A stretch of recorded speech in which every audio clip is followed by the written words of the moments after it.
स्वागत है आप सभी बच्चों का टारगेट फिजिक्स क्लासेस हजारीबाग में। तो जैसा कि आप लोग देख रहे थे कि हम क्लास 10 के टॉपिक को लेकर के प्रकाश पे परावर्तन का चैप्टर जो है उसको क्लियर करने का काम कर रहे थे। तो कल छोटा सा इंट्रोडक्शन टाइप का बताए थे, जिसमें से हम बताए थे प्रकाश किस प्रकार का तरंग है। तो प्रकाश विद्युत चुंबकीय तरंग है।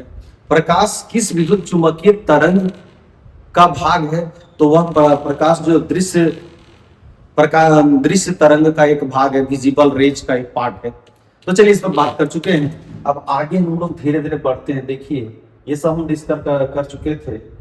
अब इसमें कुछ देखिए हल्का सा देखना है। इसमें थोड़ा सा प्रकाश के तरंग का तरंग दैर्ध्य का परास कितना कितना होता है, मतलब जैसे जो वायलेट है या इंडिगो है, ब्लू है, ग्रीन है, उसका वेवलेंथ क्या होता है, फ्रीक्वेंसी क्या होता है। तो इतना ज्यादा डेप्थ में आपको याद करने की जरूरत नहीं, ये किसी भी एग्जाम में डायरेक्ट पूछते नहीं, और यदि पूछेंगे तो वहां कहीं ना कहीं ये डाटा दिया हुआ है। डाटा से ज्यादा क्वेश्चन नहीं पूछे जाते, कंसेप्ट से रिलेटेड पूछे। आइए सबसे पहले आते हैं, यहां से मेन स्टार्ट होता है कि प्रकाश जो है, प्रकाश क्या है। तो प्रकाश जो है विकिरण ऊर्जा का एक रूप है जो हमारी आंखों को देखने की संवेदना प्रदान करता है। बड़ा ही सिंपल बात है। देखिए प्रकाश जो है इस रेडिएशन जिसको विकिरण कहते हैं, तो इस रेडिएशन जो एनर्जी है, रेडिएंट एनर्जी जिसको कहते हैं, उसका एक भाग है जो हमारे आंखों को देखने की संवेदना प्रदान करता है। उतना कौन दिमाग आता है, सीधा सी बात रखिए ना, प्रकाश जो विकिरण ऊर्जा का एक रूप है जो हमारी आंखों को देखने की संवेदना प्रदान करता है। क्लियर हो गया? तो बस सिंपल ये हो गया डेफिनेशन। देखिए एकदम तुरंत याद हो सकता है, केवल पढ़ देने के लिए।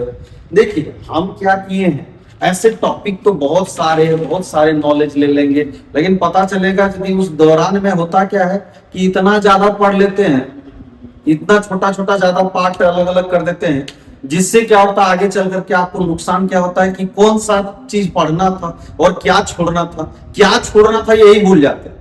तो बुक में बहुत सारी चीजें लिखा हुआ है, उसको बहुत डिटेल से समझा जा सकता है, लेकिन चाहे वो जनरल कंपटीशन हो या तो आपका 10th का एग्जाम हो, उसमें इस लिमिटेड टॉपिक पर काम होता है जो हम बता रहे हैं।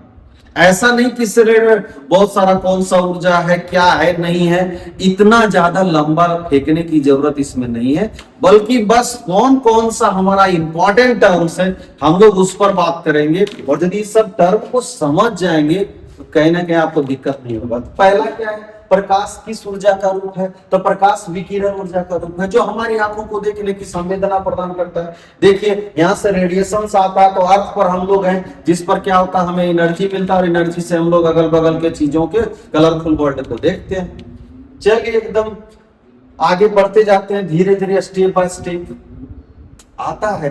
प्रकाश के विभिन्न स्रोत मतलब सोर्सेस ऑफ लाइट कौन कौन सा? तो जहां से आपको प्रकाश मिलता है वे सभी सोर्सेस ऑफ लाइट कहलाते हैं, जैसे कि सूरज हो गया, आग हो गया, तारे हो गए, इन सभी से फ्लैश लाइट जलाते हैं मोबाइल का, उसके बाद बल्ब जलाते हैं, कैंडल जलाते हैं। तो ये सभी प्रकाश के विभिन्न स्रोत हैं, और भी बहुत सारे स्रोत हैं जहां से आपको प्रकाश मिलता है। जिस ऑब्जेक्ट से आपको प्रकाश मिलता है वही तो है आपके प्रकाश के स्रोत जो है, मतलब प्रकाश जिससे मिलता है उसी को हम लोग क्या करते हैं, प्रकाश के स्रोत कौन कौन है? सूर्य, विद्युत या बल्ब, मोमबत्ती, और बाकी तो यहाँ फिगर से देख ही रहे, कोई दिक्कत है नहीं इसमें। चलिए तो प्रकाश के विभिन्न स्रोत कौन कौन से हैं, क्लियर हो गया होगा। अब आगे बढ़ते हैं और हम लोग आगे देखते हैं प्रकाश का परावर्तन का नियम क्या क्या है। बड़ा सिंपल है, प्रकाश के परावर्तन का नियम क्या है। तो सबसे पहले देखिए, मान लेते हैं कि यहां पर जो है एक मिरर, प्लेन स्मूथ सरफेस लेते हैं, ये एक मिरर है, सपोज समतल दर्पण है। दर्पण कोई भी हो सकता है, रिफ्लेक्शन में जरूरी नहीं कि समतल दर्पण लें, लेकिन इससे चूंकि कंसेप्ट क्लियर होगा तो इसलिए हम यहां पर अभी ले रहे हैं इसको। तो चलिए प्रकाश का परावर्तन क्या है। तो जब प्रकाश की किरणें, ये जो प्रकाश की किरणें हैं, किसी चिकनी या चमकीली सतह मतलब या मिरर से टकराती है तो वह उसी माध्यम में लौट जाती है। क्या बोले? जब प्रकाश की किरणें किसी चिकनी या चमकीली सतह मतलब दर्पण हो गया, ठीक है, दर्पण। तो जब कभी प्रकाश की किरणें किसी चिकनी या चमकीली सतह से टकराती है तो वह उसी मीडियम में, उसी माध्यम में लौट जाती है, उसी रास्ते पर नहीं, उसी माध्यम में लौट जाती है।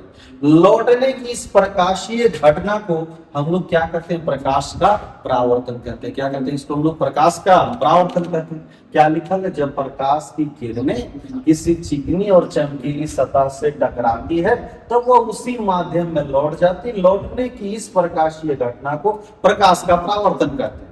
अब चूंकि यहाँ पर जो ये देखो, यहाँ पर ये जो लाइट आकर के पड़ा, इसे हम लोग क्या कहते हैं? इसको कहते हैं आपतित किरण। और जो लाइट रिफ्लेक्ट करके परावर्तित होकर के गया उसे हम लोग क्या कहते हैं? परावर्तित किरण। क्या कहते हैं? तो आने वाले को आपतित किरण, जाने वाले को परावर्तित किरण। और इन दोनों के बीच में हम लोग क्या करते हैं? एक काल्पनिक रेखा खींचते हैं, इसे हम लोग कहते हैं क्या? अभिलंब। देखिए नॉर्मल। क्लियर हो गया होगा? तो ये आपका हो गया, आपका इसको कहते हैं हम लोग इंसिडेंट रे इंग्लिश में, इसको कहते हैं रिफ्लेक्टेड रे कहते हैं। ठीक है? और ये हो गया आपका नॉर्मल। तो यहाँ तो लिखा हुआ है, यहाँ से बना सकते हैं। चलिए, तो ये हो गया हमारा पार्ट। अब इस एंगल को, आपतित किरण और नॉर्मल के बीच जो एंगल है, अभिलंब के बीच जो एंगल है, इसको कहते हैं क्या? आपतन कोण। और इसको जो है कहते हैं हम लोग क्या? परावर्तन कोण कहते हैं। इसको क्या कहते हैं? परावर्तन कोण कहते हैं। मतलब आपतित किरण और अभिलंब के बीच जो है वो आपतन कोण बनता है। अभिलंब और परावर्तित किरण के बीच जो कोण बनता है वो क्या कहलाता है? परावर्तन कोण कहलाता है। देखिए यहाँ लिखा हुआ आपतन कोण, यहाँ लिखा हुआ परावर्तन कोण। चलिए एक बार फिर से देखिए। जो प्रकाश की किरणें चिकनी या चमकीली सतह से टकराती है उसको क्या कहते हैं? आपतित किरण। जाने वाले को परावर्तित किरण। और जो हम लोग बीच में काल्पनिक रेखा खींचते हैं उसे अभिलंब कहते हैं। और आपतित किरण और अभिलंब के बीच जो कोण बनता है उसे क्या कहते हैं? आपतन कोण। और अभिलंब और परावर्तित किरण के बीच जो कोण बनता है उसको क्या कहते हैं? परावर्तन कोण कहते हैं। तो चूंकि इसके आधार पर नियम बनाए गए हैं, आगे प्रकाश के परावर्तन के नियम पर, लेकिन उसके पहले तो समझ लीजिए कि क्या है।